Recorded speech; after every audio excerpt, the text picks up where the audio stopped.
Sponsored by Shushti Gardens, your paradise home in Ahmedabad. From Glasgow, you are watching Eurospice.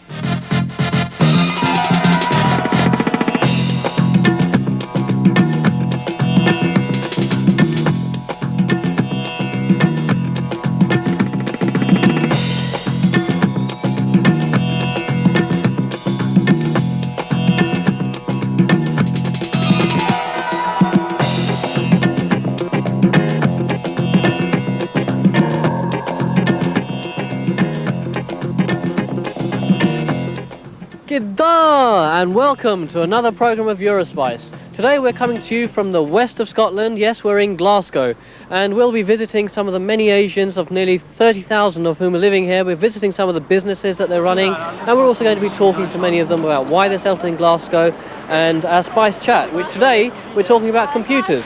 Do we need computers? Are they going to take over from man, or is it the future, or is it the end of the future? And also coming up in the programme, we're visiting Ahmedabad again. We're looking at the milk industry, where even I will be milking a cow. So, we're not going to waste any more time. Let's get on with the show.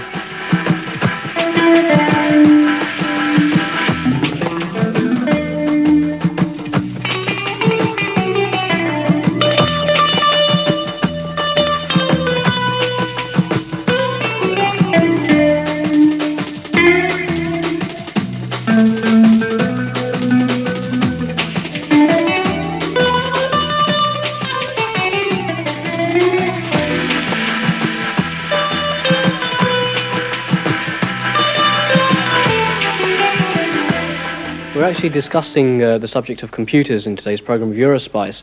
You must be using computers in your business. Do you find them a useful aid, or do you think it would be better without? Well, I'm a computer scientist with degree myself anyway, so I'm biased, right? But I think in every field nowadays you need computers, right from the house to the business to accounting to lawyers, everything.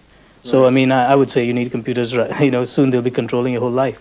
Now you're getting internet through the computer, TVs, phones. It's basically a really good breakthrough in information technology. I think computer is an in thing. Computers are the best thing. Are you using computers in your business at all? No, I'm afraid no, but I'm thinking very soon to get one, yeah, because I need it. What sort of works and things like that. It will make my entire life easy, even to write down all my customers' colours. It's like I've got 300 people who comes to me for colours. I can just put that into the computer, which means the colours are there. Okay, do you think you could carry on your business without having a computer? Yeah, I can, but it's very important nowadays. Yeah, I must say the computer is. Do you think you could ever foresee yourself using, for perhaps makeup, different styles of hair and putting people's faces in or something? Yeah, maybe in the future, to see like what kind of styles they suit and what they don't suit. Right. Do you think computers could take over the shopkeeper's job, or maybe teachers' professions and various things like that? Don't think, not in the near future, I don't think. Well, computers nowadays, it's the step forward in business especially. They're essential, especially for invoicing, stock control, and internet. A lot of people are shopping on the internet, so we are looking into it, but we haven't made plans at the moment to do anything. No, I don't design anything on computer. Everything's done manually, you could say, because I'm like a small business just now, just a one-man band in a sense. Everything I do is done manually. Everything's done by hand. That's one thing about our garments. They're all hand sewn. There's a lot of handwork in it, and that reflects the price, because a lot more time is given to a garment. It's not mass produced. I think mass produced items are well, not designed on computer, but cut out on computer, and there's a lot of computerized work in it. Do you think computers are a good thing to have in schools these days, or do you think they make the kids lazy? No, they're excellent because moving on with technology, we do need computers, but they'll never ever take over the teacher, what a personal touch the teacher can give. A computer can only give it what's programmed to give it, and obviously you can't program a teacher. You see it in schools, and obviously you have to have the balance.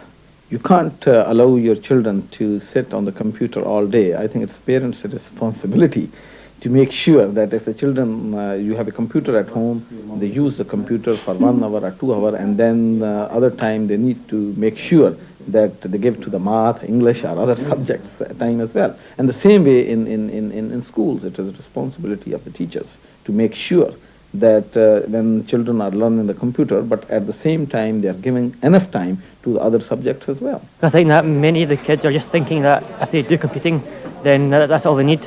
But they're forgetting things like English and math and history and everything, things that, you know, that we need to teach a lot more. But now I think too much emphasis has been put on computers. Possibly maybe there should be times that the computer just shouldn't be turned on. The children should just be thrown outside to the street, say go and kick a ball. You know, so yeah, I think there has to be structures put in place. Addictive is, anything can be addictive. Women are addictive, but you don't necessarily depend all your life on them. You've got other things to do too. Some people may disagree with that. Okay, what sort of uses have you had for the internet? Is it just social, browsing? Social and for business purposes also. Many a time I've actually searched that for making contacts around the world. You see, this is something which we have to go forward. We can't think backward, although I have never used internet. But I think it's a technology where people can see what's happening in Glasgow and sitting in Islamabad. I was surprised that how many people, even in third world countries, now are used to internet, and they read about the papers and read what's happening here, sitting in third world countries and other places. And I think it is now important part for the advancement of our society and the countries, and I think we have to learn that. And people on my age and my experience is that they are very keen to learn, to keep up, otherwise you remain behind, and that is the only reason you can progress yourself if you have a latest technology, technical know-how, how to use these things, and that is the way forward for us. It's the thing of the future, the internet, just being able to talk to people on the other side of the world so easily. It's the way forward for communication, you know, for selling, buying, everything. I think it's all going to happen in computers. So using the internet, you means you're just sitting in one place, and if you got a teacher, you've always got outings. You can go here, there, and everywhere. It's more, I think, more physical. And computers pretty boring, or internet's good for the information it does give. Yeah, but wouldn't it be great to sit at home, have your popcorn, watch TV, and just visit the rest of the world? It is useful, yeah, but again, it can be abused. Yeah, there's no doubt about that. It can be abused, and it will get policed one day or another. But it's up to each individual, or parents in this case, for younger children, to control the amount of time that's being spent on with computers. Well, I'm a kind of a person that I would like the human resources. I don't like machines and look into machines, and I don't like to talk to machines. Don't you think that these machines can take over from human beings in the near future? Hopefully not. Hopefully not. I'm against that. I think at the moment, computers are just based on money making. I think people that make them are only worried about money. They don't care about what happens as a result of the computers. Do you think anybody's thought about the effect on family life? I think many people have thought about it, but no one's powerful enough to actually do anything about it. I think the people at the top are the only ones that can do things, and they're only worried about money. Do you use computers in politics? Actually, when I was working and when I was in business, always I was in the habit of dictating a letter to my assistant or secretary. So that has not good effect, and I didn't have opportunity to use the computer myself. And in politics, as you appreciate, life is too busy. And whenever I never, use the computer myself. I always dictate a letter to my assistant or my personal staff, and they write it for me. Computer seems to be the thing, whereas in the past it was corner shops. But obviously corner shops are starting to die down, so are other things. So computers, yes, it's a growing industry. Asians will be into computers. I wouldn't be surprised if about 60 to 70% of the younger generation train in computers, but nothing else. I think at the moment, in the future, near future, every small shopkeepers would have a computers as well, never mind the industry. And do you think it's a product that every home may have? In the near future, yes. And use it for what sort of purposes in the house? All different kind of purposes, watching the internet, doing their shopping, a whole lot of things. I think computers are the future, definitely, the way everything's going. Every company, every organisation, everybody uses computers. If you're not computer literate, then it puts you a step back. You really need to know it. Yeah, it's better because in the future, like, nearly every job you do, right, involves a computer, so you should know how to work the computer and use the process and everything, the program. So I think, yeah. Okay. Well, it seems that computers are a very important part of our life. Every job will need to have computer knowledge. So if you haven't picked up the knowledge already, maybe you should learn. Do let us know what you have to say about it. Write in to the address at the end of this programme.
See Scotland from just one point. Go to the top of Walter Scott.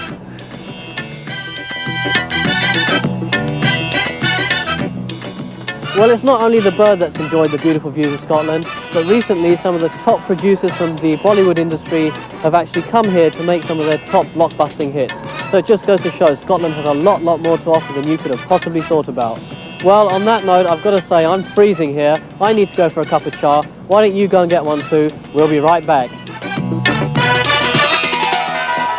Sponsored by Shushti Gardens, your paradise home in Ahmedabad.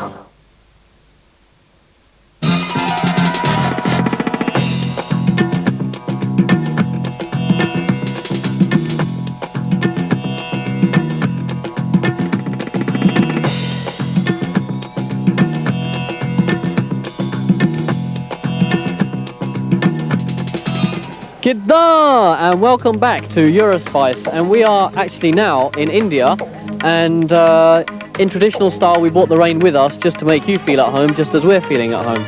And we've travelled about 60 kilometres outside of Ahmedabad to a capital, not the capital of Gujarat, but actually the milk capital of India, which is known as Anand. And there are a number of industries relating to the milk industry actually in Anand. One of these is our National Dairy Development Board, where we've just arrived. A very westernized outlook as we walk in, something you wouldn't expect in the village. And in fact, this particular site was visited by His Royal Highness, the Prince of Wales, in 1980.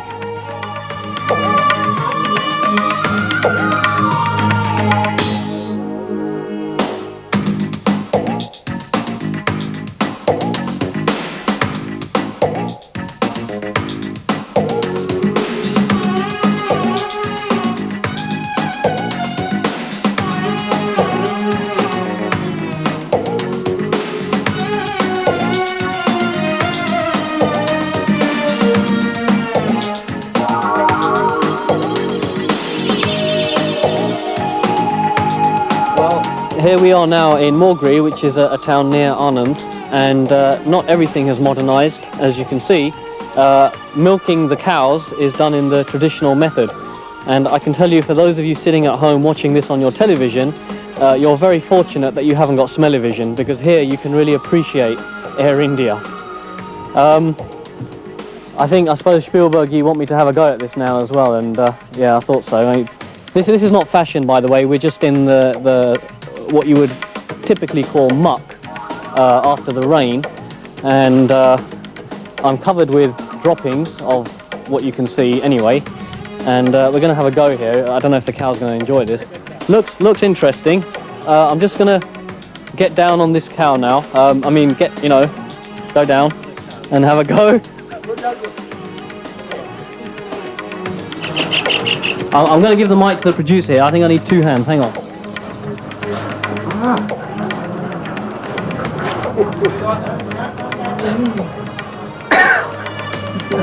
I don't think I would be able to do this for a living, Spielberg.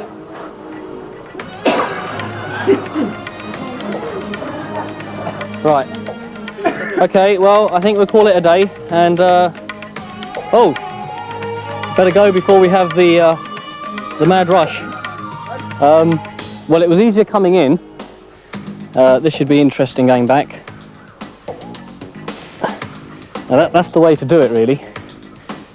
These modern things don't work here, shoes, you know. Oh, I'm stuck. Oh, that's not a good move there. There you go. Don't worry about it.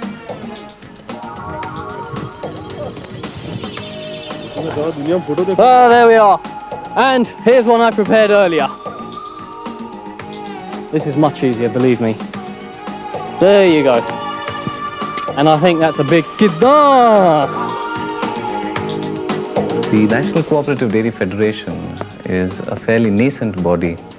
It was set up barely a decade ago, and it was the natural conclusion of the efforts that have been made over the past 30 years to develop dairying on cooperative lines. It was sometime in 1948-49 that starting with 200 liters of milk in nearby villages, Gopalpura and Hadgud, that Amul has grown into a district cooperative milk producers union, which procures on an average about 8 or 9 lakh liters of milk every day. Over these past 50 years since Amul was set up, they have evolved from having simple milk processing facilities to a dairy processing complex, which is state-of-the-art and one of the most modern dairies anywhere in this part of Asia. The success of cooperative dairying, where in the villages you have milk producers bringing 2 liters of milk, 3 liters of milk, and pooling it all together in a village cooperative society. The milk from the village coming to the district union, and the milk of different village cooperatives being pooled together, processed, and then marketed. We act more as a coordinating body, as a body which is in the areas of advocacy, and which does some kind of networking between different federations. What does the Amul concept do? It brings together different milk producers in a village so that collectively their milk from 2 to 3 liters aggregates to something like 500 liters to 1,000. And in fact, in Gujarat, where dairy cooperatives have been extremely successful, we have villages which are even collecting 5,000 to 7,000 liters of milk each day.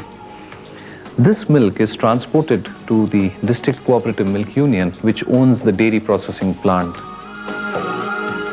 And it is at the dairy processing plant that they decide on the kind of product mix, how much of milk is to be sold as fluid milk, how much of milk is to be converted into milk products, and sold under the brand name of Amul and so on.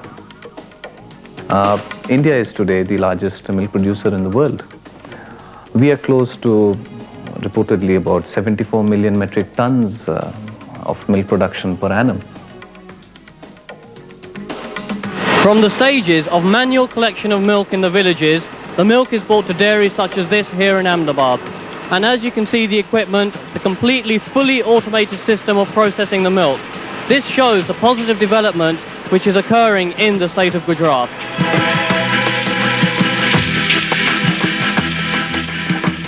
From Village Curry House and Glasgow, you are watching Eurospice.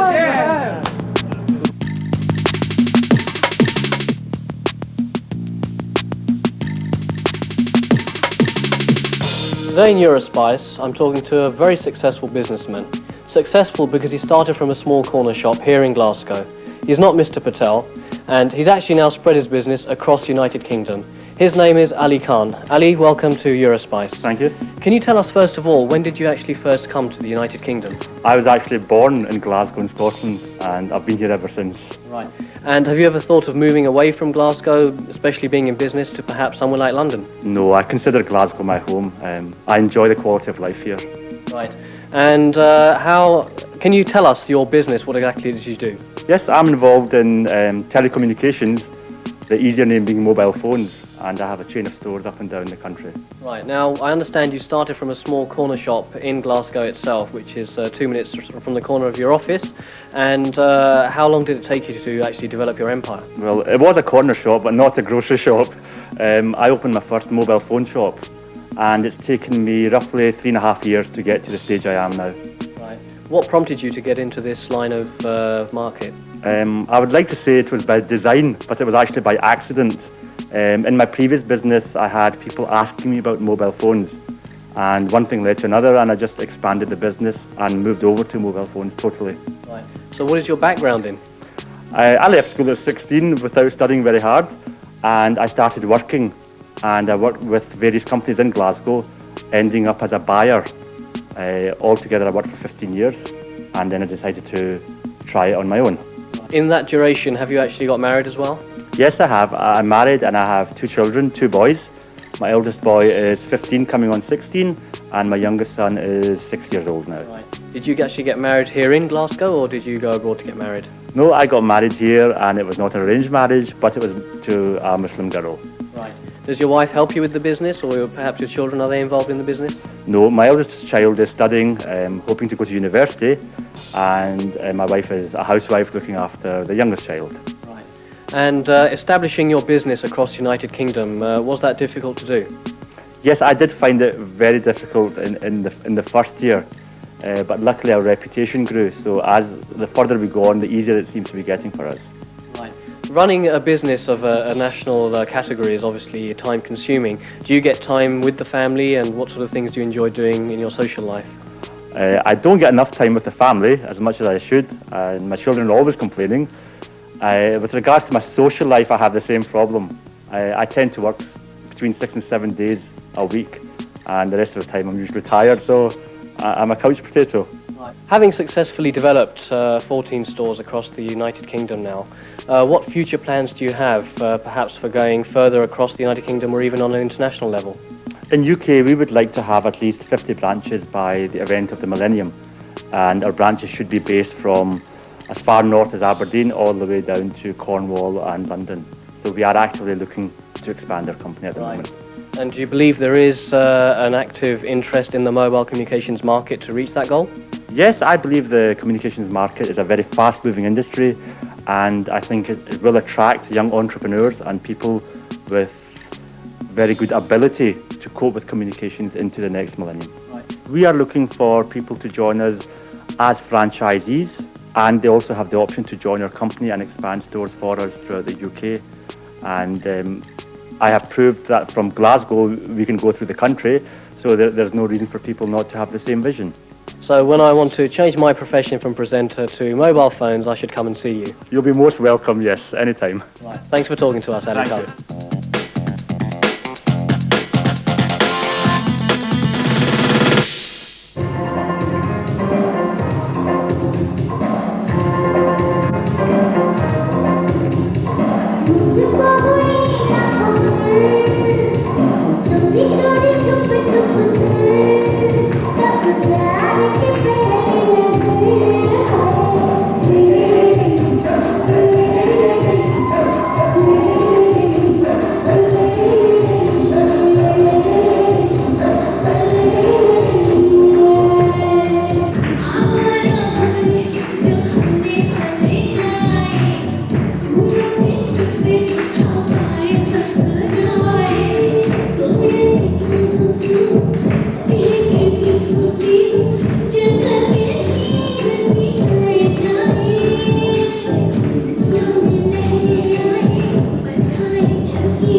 मैं गबरू पुत पंजाब दा मैनू जग सारा ए जानदा ओ मैं गबरू पुत पंजाब दा मैनू जग सारा ए जानदा मेरा लोया दुनिया मनदी मैं रख अपनी आन दा सोना सोना दिल मेरा सोना एक पंजाबन दिल चुरा के ले गई सोना सोना दिल मेरा सोना एक पंजाबन दिल चुरा के ले गई सोना सोना अंदाज़े बयां अगरचे बहुत शौक नहीं शायद कि तेरे दिल में उतर जाए मेरी बात जनाजा निकला जनाजे के पीछे लोग निकले लेकिन वो नहीं निकले जिनके पीछे जनाजा निकला Twinkle, twinkle, little star, how I wonder what you are. Up above the western sky, like the diamond in the sky. Twinkle, twinkle, little star, how I wonder what you are. That's all.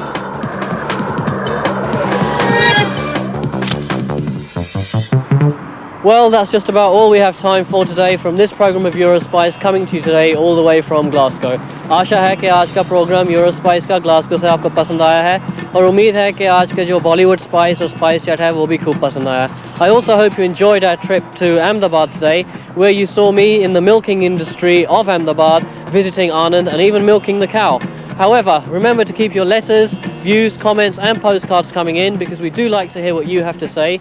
But it's a late night now. I'm tired, I'm cold, I'm off to bed. So until next week, from Prague, it's goodbye!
Send your letters and comments to Eurospice, Asianet, PO Box 38, Greenford, London, UB6 7SP.